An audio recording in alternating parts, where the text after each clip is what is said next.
I'm talking today to dating and personal development coach, Joe Barnett. Hi, Joe. How are you?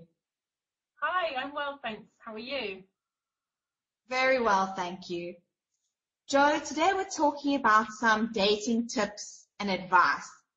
Firstly, how can I meet someone, and does age make a difference to my options?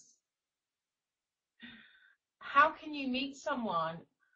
There's a range of ways to meet someone today. Obviously, there's online dating. You can create yourself a really nice profile and get active online dating. You can get out there, out and about, going to bars and pubs and being friendly and chatting to people around you. Or you can try out an event like speed dating and meet lots of different people. Does age matter? Honestly, I would say no, because you can be friendly and meet someone at any age.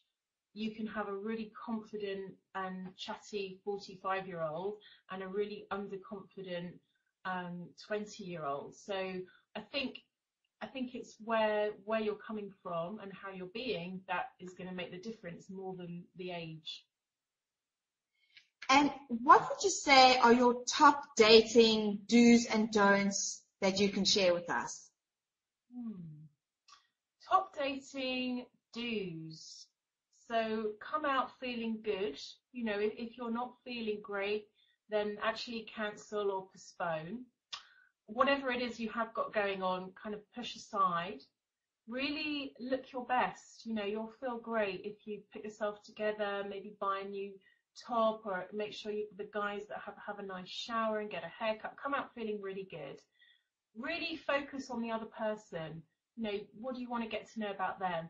And the thing that I always love doing is just to have in mind, you want to go out and have fun.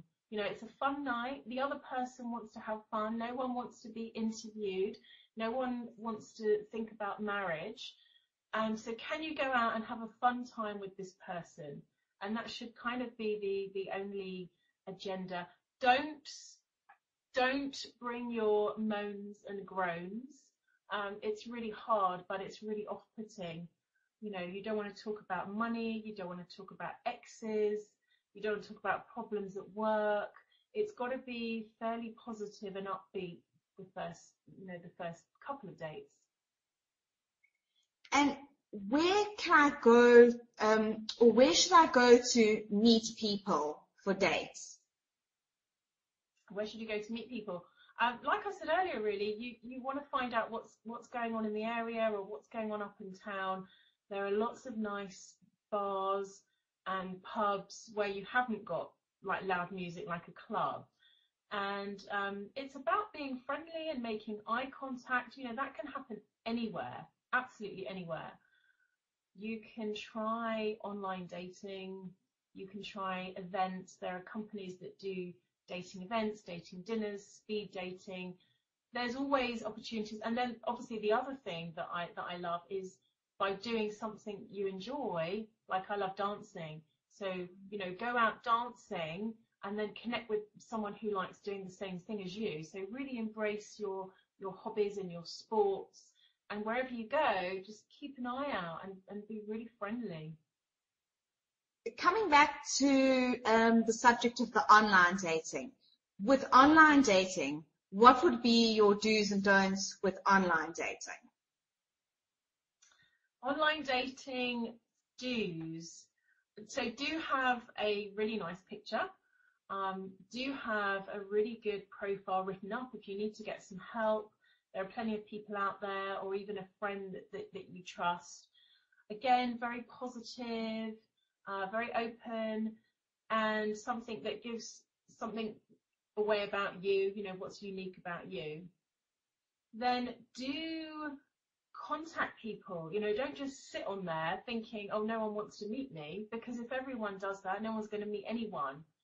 Take the risks, contact 10 people a week, send proper emails, chat to people online. Do get into a conversation quite quickly. You know, don't sit on the ISM for weeks and weeks. If someone wants to do that, that's not a good sign. So do get people talking. after a couple of emails, you really want to suggest a phone call, and then you want to meet up. And don't talk about all your other experiences. Don't talk about all the awful people out there, all the difficulties you've had trying to meet someone. So again, really positive, really fresh. It's about coming from a good perspective. You know, people are really, really react well to someone who's coming from a clean, clear perspective. And how do I know if a person's right for me? Well, that's the $1 million question. Go and see a dating coach. How do you know if someone's right for you? So what I would do is work through your values, what's really important to you. Then you can kind of look at how that fits with the other person. You know, is family important? Is work important? How are they with money? Do they like traveling? What do you have in common? How do you feel when you're with that person? You know, do you like yourself when you're with that person? If you just take that one thing, you could probably have it sussed. Thank you, Jo. Thank you so much for talking to me today. Thank you.